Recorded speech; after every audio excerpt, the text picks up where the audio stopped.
So this past weekend was Aljamain Sterling versus Yusuf Zalal, and Sterling he proved the odds makers wrong.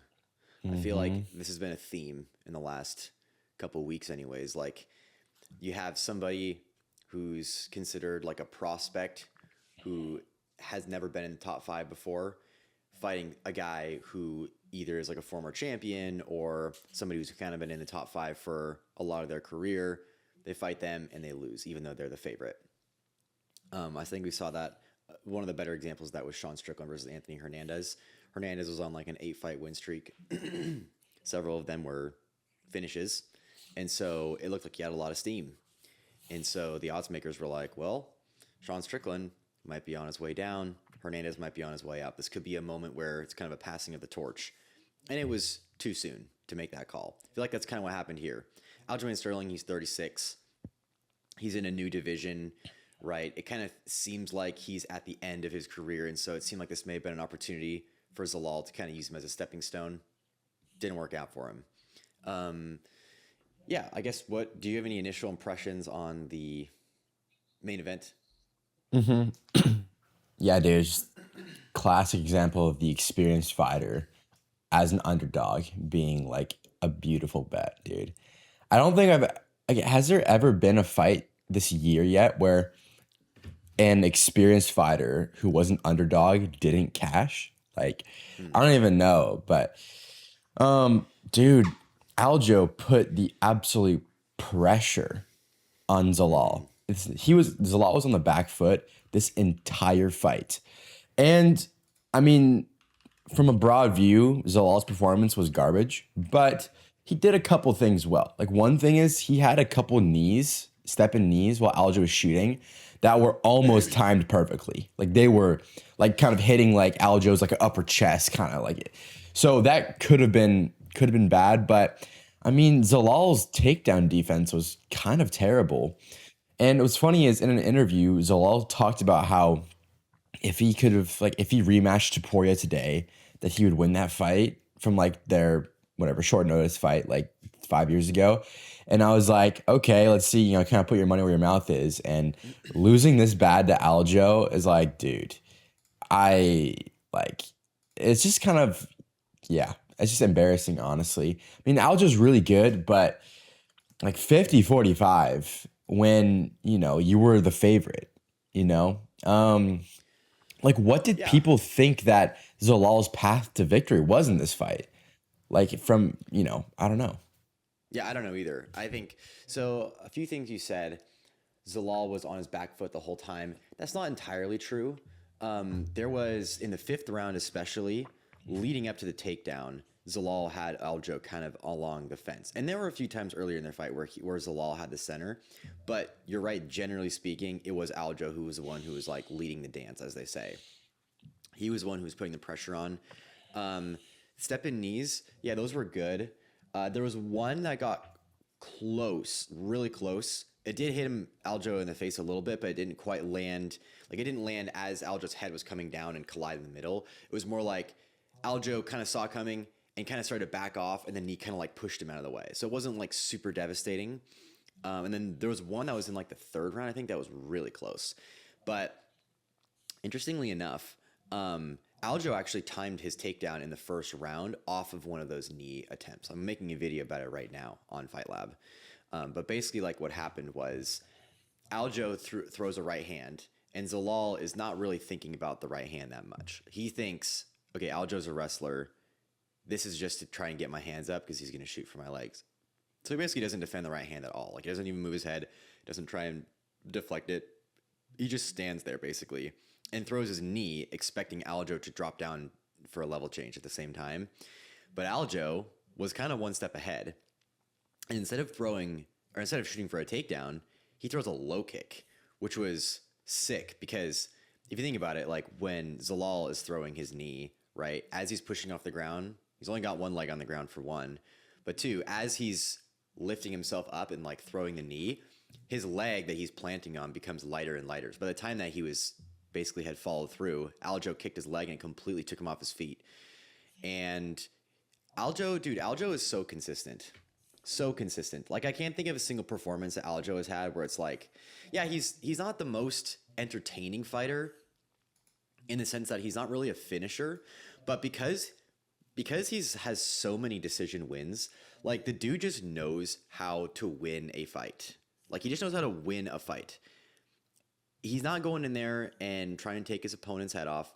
He doesn't always get a sub, even though that's kind of his style, but he's just so consistent. Like, yeah, I think especially against a lot of different styles, he beat Petr Yan, he's beaten TJ Dillashaw, he beat Henry Cejudo. Like these are all like really good names on his resume, and yeah, I kind of agree with you. I don't really know what the odds makers were thinking in this fight. Like, what was Zalal's path to victory? It'd be one thing if Aljo had a major hole in his game. Like what we said in the pre-fight kind of breakdown of it was that if Zalal, at least this was my take on it, is that if Aljo wasn't able to get the takedowns going, it'd be a long night for him. And because I thought that Zalal was just a little bit quicker on the feet. But Aljo's style is so kind of awkward. Like he switches stances a lot. He puts on a lot of pressure, and his hands aren't terrible. Like they're not. He's not the kind of person to knock out his opponent, but it's enough that his opponents have to respect it. And he's so good at completing takedowns. Like it just seems to me like it's very rare when Aljamain Sterling is in a fight and he's pressed his opponents up to the cage, but he just can't complete the takedown. Like he just gets them to the ground so early in the round, and he's able to control them on the ground for so long. That's why Petr Yan lost to Aljo in the rematch. A few of those rounds, Aljo just got him down early, and Yan couldn't do anything about it. And he's so good at taking the back. They call him the human backpack or whatever, but he's just very, very, very good at. I mean, and he doesn't do a lot of super flashy takedowns. A lot of times, it's just like body lock, high crotch, and just kind of like drag them down. You know what I mean? But it works. Mm-hmm. It's not the most flashy thing, but it just works. Mm-hmm. So, yeah, I thought it was a really good performance. Yeah, I feel like Aljo's wrestling is a little bit more like technical and pleasing to watch than Merab's, in my opinion. Merab's a little bit more of that bulldoze through you kind of thing. Where Aljo, I feel like he actually like times his shots off of his striking. I don't know. It could just be me having a little bit of a Merab bias, as in like I don't love Merab's style, but I guess that's kind of like a tangent. But I would say, yeah, Aljo is so good at taking the back, and what I love about what he does is when a fighter starts to turtle, he doesn't like jump on top of them. He always makes the number one priority is to get the hooks in. Mm-hmm. And that's where somebody like Brendan Allen could take some notes, because Brendan Allen has really good ground game as well, but I'm pretty sure in every fight he gets reversed because he doesn't have his hooks in. He gets a little overzealous and jumps the back. It's just like, and Aljo will always not jump the back unless he has either a body triangle already or like one hook in while he's like jumping to get the other hook in. You know what I mean? He's like rolling over on the other side. So, yeah, Aljo's just got the elite backpack technique. And I love how Aljo too, in the past, we've talked about how fighters who want to really hit the high level need to adapt their style for every matchup they have. And Aljo is the perfect example here because he probably watched the fight with Zalal and Topuria 5 years ago, right? And he saw that Zalal defended 5 chokes, and no matter how tight the choke was, Zalal wouldn't tap and he wouldn't go out. It's kind of like, okay, just the just stand up mentality. It's like, just don't tap and you'll be okay. Just kind of grit through it. And so Aljo, he had opportunities to get chokes in this fight, but he was like, I'm gonna burn out my arms, and he's not gonna tap. And he kind of already knew that. And so instead, he was like, instead of waste time trying to get a choke that he's not gonna tap to, he just landed nothing but damaging shots the entire time he had his back. And yeah, I mean, it was a decision, but the amount of strikes accumulated in that fight against Zalal, it was like astronomical. Oh yeah, he landed like so many strikes on the ground, and they weren't like, he wasn't just like tapping him in the face. Like these were actually, some of those were actually looked like they were really getting through. 100%. Like Zalal was wincing at times, so I like that, Aljo knows how to, okay, should I go for subs this fight? Should I go for ground and pound, like really intense ground and pound this fight? And yeah, I mean, he called for a shot at the belt. And like, dude, if Mofsar didn't exist, I think he should get a title shot. I do. Mm-hmm. Especially from the fact that he's a former champion too. Like, it's not just his accolades at featherweight. There's also things in the past that would aid towards his case for getting a title shot here. But he has to wait for Mofsar to get his chance. And if he doesn't want to wait that long, he definitely deserves a number one contender fight.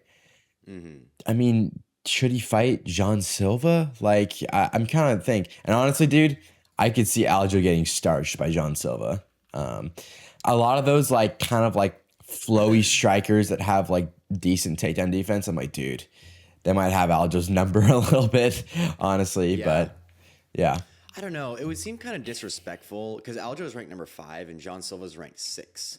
So to me, it would seem kind of disrespectful if Aljo fought John Silva after winning a fight, because it's like, why would he fight down in the rankings after he just won? It doesn't make sense. yeah. And so, honestly, I'm going to stick with what I said before. I think actually the perfect fight to make would be Aljo versus Diego Lopez. But Diego Lopez is already fighting Steve Garcia. Yair, I guess. I don't know. Could fight Yair. Yair Dude. is ranked 4. Yair's got to go, bro. He's got to go. What the heck? I know. Well, I think what needs to happen is the UFC just needs to book Alexander Volkanovski versus Movsar Evloev. Either book that fight or book Movsar versus Aljo rematch. There's no other like that one of those two options really just needs to happen. Like, I don't know why they haven't already booked Volk versus Movsar for like July. Dude, Volk is just chilling right now, dude. He's like, He hasn't been that active in the last couple of years. I don't really know what's going on. Like, ever since the Topuria fight, he hasn't really been super active. But I mean, I don't know. Maybe a good reason. It's like you got flatline like twice in a row, and he's like, all right, I should probably chill. Yeah. Just give Movsar the title shot. Like, just give him the title shot and then be done with it. Because if he wins, great. Then Volk can fight, the winner of, let's say, like, for example, if Steve Garcia beats beats Diego Lopez, the loser of Movsar Volk could fight the winner of that fight, right? So, like, he'll fight Steve Garcia or something. Like, that could work. Or if Aljo could fight Lerone Murphy. I mean, Lerone Murphy is ranked number 3. He just lost, so Aljo's number 5. That would kind of make sense. Like, that could be like a fight night headliner, or it could be like a co-main or something like that on a pay-per-view. Hell, do this. Have Volk fight Movsar, and then have Lerone Murphy fight Aljo. And then put those two on the same pay-per-view, and if, something falls through, then Aljo could be the backup. You know what I mean? Like, that to me kind of makes sense. But I definitely think at this point, Aljo deserves either the next fight is a title eliminator, right? So if he wins his next fight, he's getting a title shot, or he gets a title shot next. But he's ranked number 5, and he just won. So it would be really weird for him to fight down in the rankings. Yeah. No, I agree with everything you said. Aljo should definitely be fighting up, but the division's kind of blocked up because of Mofsar. Dude, Mofsar's been a pain in the behind for like 3 years straight, dude. I know. I mean, he's good, so like he definitely deserves to be at the rank he's at, but also he just needs to get a title shot. Like the UFC just needs to get on with it and give him a title shot. Yeah. He's not that boring to like delay it this long, Yeah, I would not be surprised if we see an announcement soon that says Movsar versus Volk is happening. So let's see here. We're about to watch UFC 329, right? Or is it 328? I think it's 328. Yeah, 28. 328. So UFC 328 is Hamzat versus Strickland.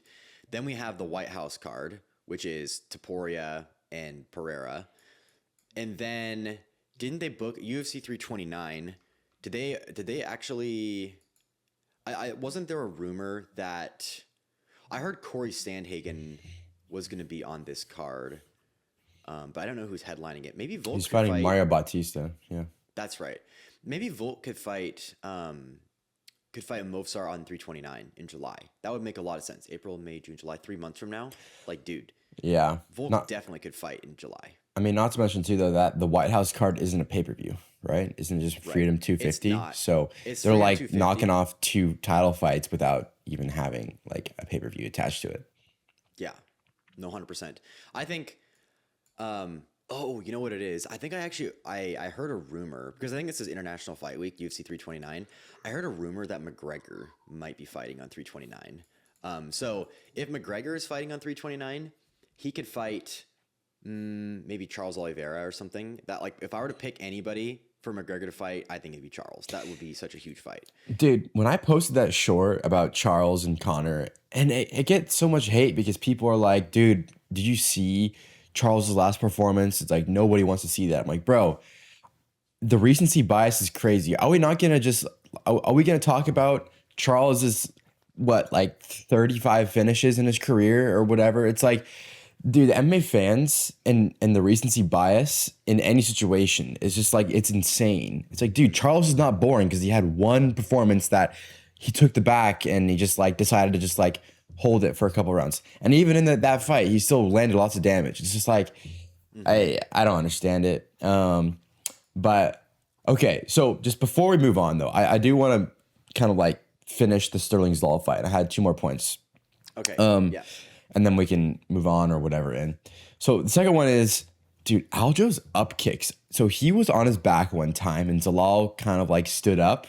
And Yeah. I saw this technique with his up kicks that were really interesting. He like crunched his lower back almost like he was like on his shoulders, like you're doing like a shoulder roll in jits, but you pause in the middle. And he would like extend like a hip thrust when he threw his kicks. And Zalal was like super hesitant to jump in and whatever. And I was like, that's also kind of like what Charles does. I mean, Charles has a dangerous guard. So that's another reason why people don't jump in. But he also has good up kicks too. And I'm like, up kicks are such a underrated technique in MMA. Like such an under a technique. And so many fighters, they kind of like don't know what they're doing. And I'm like, dude, they like try to like push up, but it's like, dude, like really crunch and you want like the heel of your foot. That's what you want to hit your opponent. And I just wanted to point that out. Aljo hit the deck like once or twice, and then like he just had really good up kick technique that stopped Zalal from like pushing in. Yeah, I don't know. Yeah, yeah. No, I think a lot of times people are a little bit hesitant with up kicks because if you miss, your legs are like way in the air, and so it's kind of easy to just get cooked past. Yeah. Yeah. And if someone's a good if your opponent is crashing at the same time, it's really easy to pass the guard because you're going to get stacked so easily. So yeah, I don't know. But they're also so dangerous, dude. See what it looked like. Like up kicks are very high reward, high risk kind of thing. It's like if you miss, you get passed, and if the guy has good grappling, you're gonna get your back taken kind of thing. But if you hit an up kick, I mean, they're super rare, but if you do hit an up kick, it's almost like a guaranteed knockdown. You know what I mean? Or like if you hit it flush, but that's also really hard to do. And then this next point I just want to mention. So many fighters, and I've already mentioned this to you, but in the before we've recorded, but so many fighters, they don't understand that when you're looking for a sub, you don't have to just look for a sub. They don't understand that you can actually use ground and pound from the back to set up a choke, right? Because think about it. When you are defending a choke, you need to have both arms on kind of 2-on-1. Is kind of what you need to do, right? And that leaves one arm for them to just hammer away at your head. And when the ground and pound gets big enough, they have to like stop going 2-on-1 because they got to like start doing this and doing whatever. And if it gets even worse, they have to actually roll over into like, go belly down or try to just get away from your hand. And 9 times out of 10, when they have to like, sporadically whatever, change position, without thinking, they leave their neck open and chokes like get put in like that when they aren't thinking right. It's like you were saying that when a fighter, like the club and stuff, when a fighter gets knocked down, the choke's easier to set in. Same thing here. It's like when they're defending punches, they don't really think about their neck and they just, they give it up. And I thought Aljo, even though he didn't get a sub, he did a really good job of like, I'm not just going to like grind for a sub for 5 minutes. I'm going to really hit you in the head to maybe get an opportunity later in the fight, even though there were an opportunity here and there, but he never really committed to it. Yeah, that's just that point I wanted to mention. Yeah, no, I agree with you. I mean, that's like I would say people who are really good at jiu-jitsu, that's how they play it. They basically put you in scenarios where you have to defend one thing, but if you defend that thing, maybe it means you'll surrender a position or you'll give your opponent the ability to attack something else, right? It's like, as John Danaher says, you always want to create dilemmas where your opponent is in a position where, or I should say, your opponent is in a position where they have to either basically choose between, I'm either going to get subbed by this or get subbed by this. If I defend this, it's going to open up this for my opponent to attack a submission. And yeah, you're right. Like that can be applied to MMA as well, but with MMA you have striking, right? And so if your opponent is defending a choke, then you can say, okay, so what does this allow me to do, right? Their arm is occupied defending this choke, which means it can't be used to defend their head or something. But it also goes both ways, right? Like you were saying, the only downside about that, right, is that like if you have somebody's back, right, and you have your choking arm and you're trying to basically get them to you're getting them to hold their choking arm so you can hit them with your other hand. The only problem is that then you're giving up a lot of control, right? Because if your choking arm is here and they're blocking your choking arm like this, and you're like, okay, I'm just going to hit them in the head with my other arm. Now you have no attachment to their upper body, really, right? And so that also allows your opponent to escape more easily as well. So it is a little bit of a dance. That's the only thing I would say about that. Mm-hmm. Cool. Yeah, no, that's very true. Very true. I don't have anything more to say about this fight. I don't think so. Really good win for Aljo. I do, before we end, want to just give a little bit of a picks overview of last week, the kind of stuff we gave out and said. Obviously, we really were pretty firm on Aljo decision, and that was like the easiest bet hit of all time. Oh, yeah. Classic. You find a fighter who has more high-level experience wins against an up-and-coming guy that has fought like Calvin Kattar, Right. And it's like, yeah, if that guy's an underdog or if the veteran's an underdog, take it. That hit. The next one we called last week was Norma Dumont decision. And I didn't really go into detail, but I just thought more experienced fighter, blah, blah, blah. And I'm not actually mad about this pick because she got takedowns, like the takedowns that she needed to win the fight. But instead of going to town and putting ground and pound, she decided to just like sit on top and throw not a single strike. And I was like, okay. And then, Jocelyn Edwards, who had like one or two moments in the feet before the takedown happened, won the fight off of damage. And Norma Dumont was really like, what the heck when her Jocelyn's hand got raised. And I was like, dude, when will fighters understand that damage wins fights? Not control time, not aggression, like how much of the cage are you taking at one time? Are you at 70% of the cage? It's like, dude, no, damage wins fights. So if you get a takedown, you don't throw any punches, all that effort for the takedown went out the window. All of it. And fighters don't understand that yet. It's like, dude, you're working so hard to get a takedown so that you can start punching, not so you can control them, right? The whole point of getting a takedown is that you're in a dominant position to throw 12 to 6 elbows, So anyways, she got takedowns, but didn't do any damage, which is just low IQ. She lost the fight. The next decision, the next pick I gave out was Rafa Garcia decision for the exact same reasons as Norma Dumont decision, except he actually did what he was supposed to do. He got the decision. He was an underdog. W pick. And then the next fight was Davy Grant moneyline. And that hit. Dude, Davy Grant is the crafty vet, dude. The crafty vet. He's honestly super, I don't know, underrated. His boxing is pretty crisp. His chin's pretty good. Like, he's like Tony, but didn't really age as bad, That one hit. Raoni Barcelos moneyline hit as well. I also gave a second most likely, and that was Montel Jackson KO in round 1. And actually, Montel Jackson dropped Raoni Barcelos in round 1, almost finished him, but didn't. And then so that would have hit if that happened, but the Barcelos moneyline hit, which is the one I gave out. And then the last one was Marcus Buchecha's sub, and that did not hit. And honestly, this guy, I'm like, dude, where did all those like IBJJF championship wins go when you joined the UFC? I feel like everybody, that's the whole thing is that he's like a jiu-jitsu phenom. And then every fight I've seen of him, I'm like, dude, like you just look like a regional fighter. like your stand up is crap. And even when you go to the ground, yeah, you can do like a waiter sweep from deep half, but like, is that just what IBJJF championship material gets you these days? Like, what the frick? And then I also, my second most likely was the Ryan Spann KO in round 1. He got the KO in round 2, which I was surprised, but I guess his cardio has improved. But long story short, on the main card, we went 4 out of 6 in our bets that we put out. So yeah, I was like, dude, frick yeah. And also for not, Those I are didn't even, props too.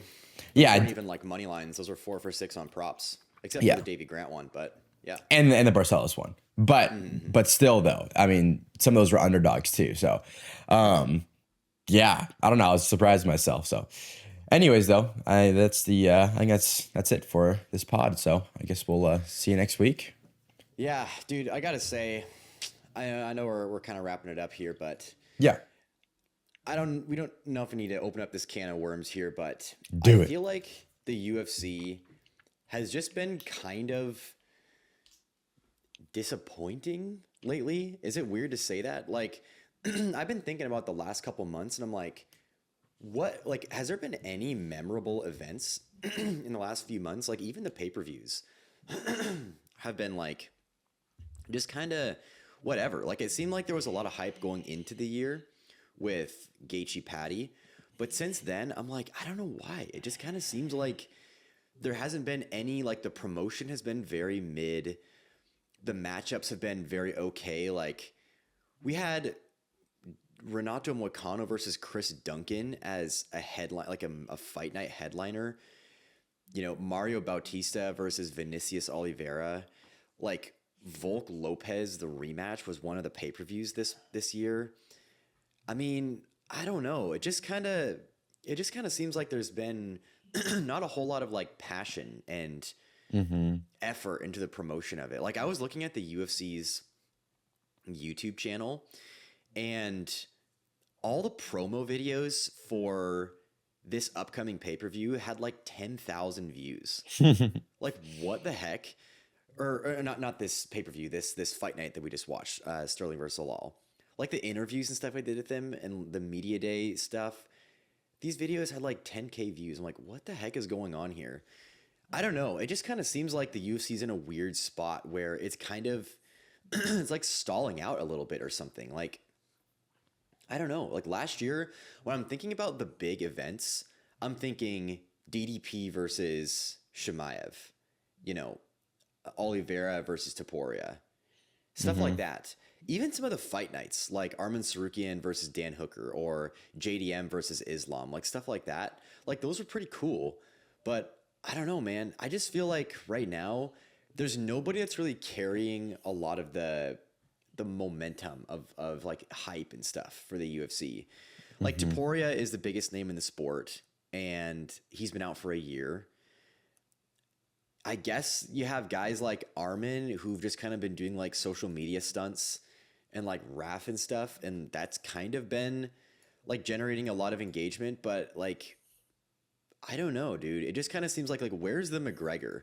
Where's the Adesanya versus Pereira? Like, the hype behind those kinds of fights.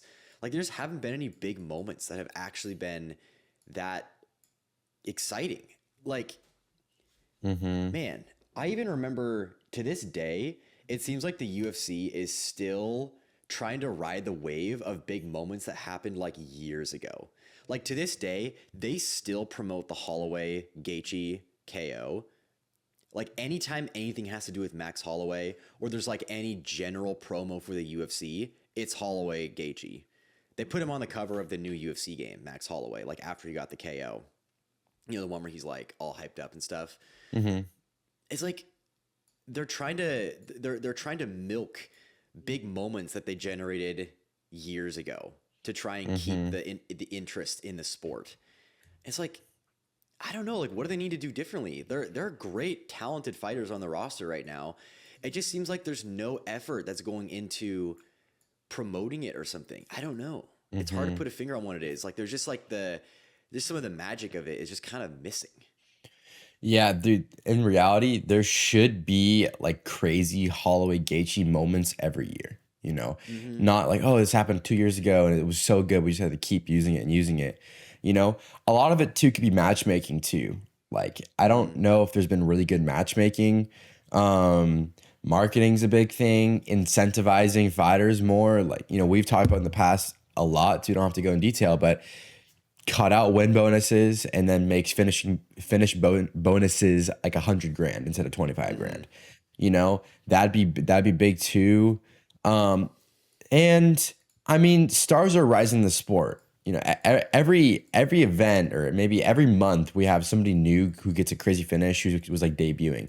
You know, Barbosa, right? That guy is going to be crazy in a year. You know what I mean? Mm-hmm. You know, remember that guy I'm talking about, the knockout of Mm-hmm. Dennis Marcio Bazukia? Barbosa.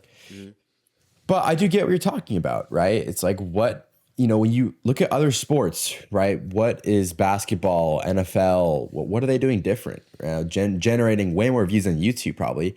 You know, UFC on YouTube is crap. You know, I don't know, I don't know what's going on. I've never seen like an organization put out a video and let it get less than 10,000 views. Like what the frick? Like Yeah. that's like micro YouTuber numbers or like small Seriously. creator numbers. You know what I mean? 100%. And they have what 45 million subscribers. It's like, okay, Yeah, you have 45 million subscribers, and you post a video, of, let's see here. Dude, yesterday they posted a video called The Evolution of Alex Pereira, right? Again, they're trying to milk the two fighters on the roster that people actually care about, that they actually promote.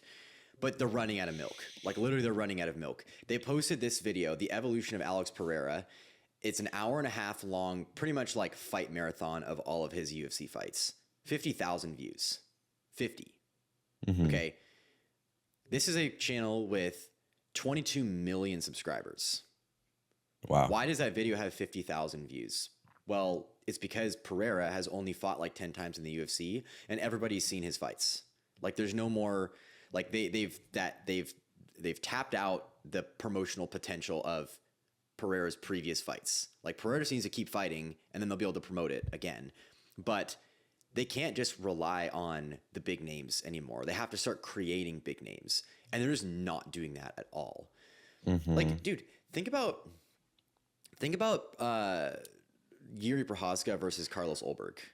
That fight was guaranteed to be a crazy fight. Like basically guaranteed to be a finish. Probably, I mean, the inside the distance prop was like minus 400.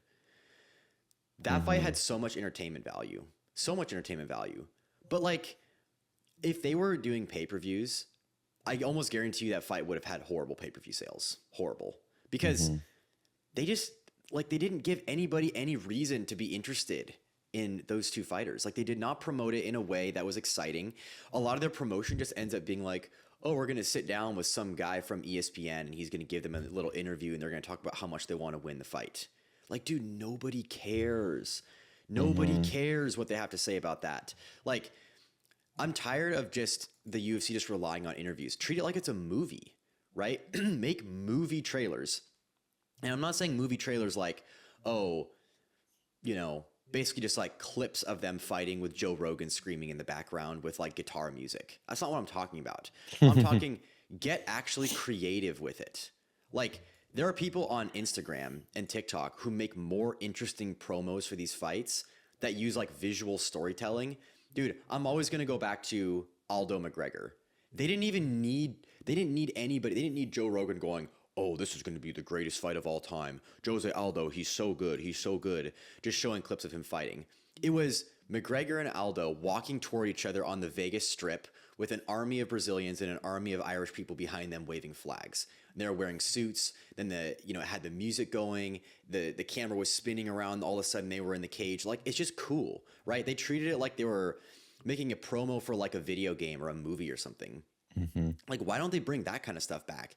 Like, you need to turn these people into characters. That's how they need to do it. They need to generate storylines by turning these people into characters. And they're just not doing that at all. Like, does Carlos Ulberg feel like a movie character to you? He doesn't to me.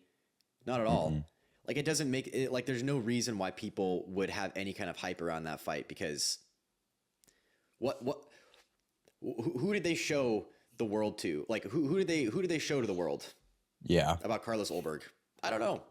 Like they didn't even show off that he was like some crazy knockout artist. I don't remember any promotional video for Ulberg versus Yuri that was even remotely unique or interesting. Or what about the video of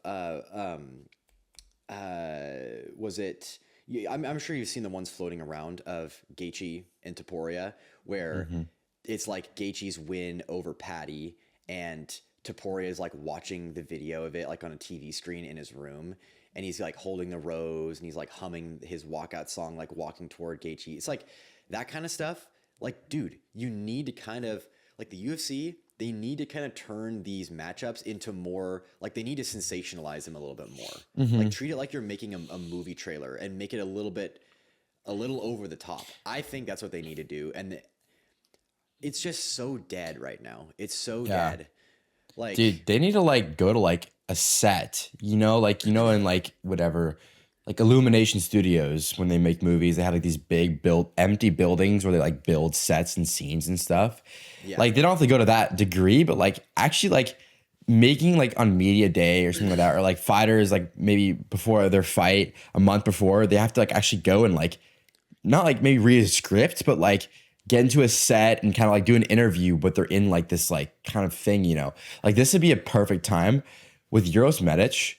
And now that they're going to Belgrade, Serbia in summer, dude, crazy potential for like something like, something with the Serbia fans and like, I don't know, whatever's unique to Euros Medic that he could talk to you about that would people would want to know about.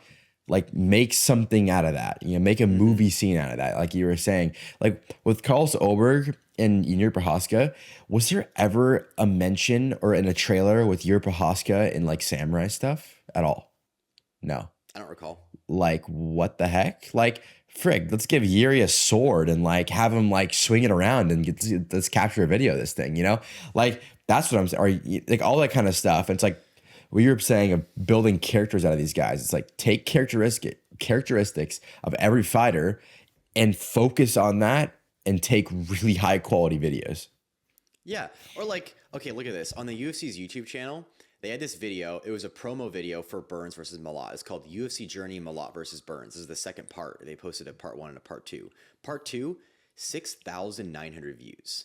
That's embarrassing. Like that's actually embarrassing that you made a promo video for one of your events and it has less than 7,000 views. Like what on earth? What's the problem here? Nobody cares about Gilbert Burns or Mike Malott. Who are these guys? Like why would a casual fan watch a 30-minute video about two guys that they don't watch or don't care about? You need to get them to care about them before you try and do stuff like this. MMA changed Montel Jackson's life. UFC connected. Like they flew out a whole team of videographers to like shoot a whole thing on Montel Jackson. 7,000 views. Why? Nobody gives a crap about Montel Jackson. Who is this guy? Why would I watch a video about how MMA changed some random guy's life? Don't care about him. You need to like make an edit of Montel Jackson, post that on Instagram, get 10 million views and have everyone go, holy crap. Who is this guy that's like an absolute killer, like laying people out? And Dude. then whoa. It generates some like kind of like mysticism around this guy. Like, who is this guy? Oh, it's Montel Jackson. Now I'm actually invested to like learn about like what he's up to and like who he is. But you can't just like send a team of videographers to go shoot a little thing on him training. How MMA changed his life. Who is this guy? Nobody cares about him. Dude, I was in that a while back, dude. Imagine if the UFC made like high quality, like they hired like some crazy good editors, made like really good fight edits, even if they're like kind of TikToky, those print views or who cares? And collab if you make an edit about Montel Jackson and then you collab with Montel Jackson on the post, so people will be like, holy crap, this guy's crazy. And then they'll click on Montel Jackson. It'll generate followers for him. It'll generate so much hype because, it's just cool to see like fight highlights with background music that's timed really well and unique, Yeah, dude. I mean, the UFC has a marketing problem. Think about Carlos Prates, right? Mm-hmm. Carlos Prates has so many finishes on his record to use for promotion, right? So many big moments. He's just a cool dude. Like the way he dresses, his mannerisms, like he looks cool. Like he's just a very promotable fighter. Okay. People on social media can probably make awesome edits of Carlos Prates. Like great edits. And they're Oh literally yeah. just like yanking footage from the broadcast. Imagine the UFC with the access to like unaired camera angles. They can send a whole team of people to like go shoot Ref cool cam. videos. Ref cam. Yeah, dude, ref cam. Like imagine if they made an edit of Carlos Prates, but it had the ref cam of the ref running over to his opponent when they're out cold. Like you could put that in an edit and that would go viral. People would be like, holy crap. They have the ability and the budget to send people out and record and get footage of him like it's a music video or something, like that kind of stuff, and splice that into the edit. Like, dude, they have so much at their disposal to make these people look super cool and to generate interest in them before they start being like, oh, sit down and let's talk about what you want to do with your MMA career. Do you want to be a champion? Are you going to enjoy it when you're a champion? Like, dude, nobody John Morgan. cares. Nobody cares about these interviews. They're dumb. Stop doing them for promotion. We want to see them look. We want to see you create these people as movie characters. Conor McGregor was a movie character. He was straight out of a movie. Okay. Mm-hmm. You need to do that for every fighter on the roster. And then every single event that you put on will be super exciting. Alex Pereira versus Israel Adesanya felt like a movie. It literally felt like a movie. That's why it was so popular. Mm-hmm. Charles and Ilya felt like a movie too. Charles and Ilya felt like a movie. Mm-hmm. Yeah, dude, you raised some good points. Yeah, I mean, that's all I have to say. I mean, we can talk about this forever, but yeah, you unpacked a lot. I think talking about the UFC's marketing will be something that we'll talk about at least one or two podcasts a month. It'll be brought up just because it continues to not change, you know? Yeah. I honestly, dude, like one last thing. I feel like a lot of the problem is that I honestly think Dana White is a little bit out of touch with like what is actually exciting to a large portion of like MMA fans. Yes. Like this idea that people are just going to be interested in interviews and like every single promo video has the same vibe.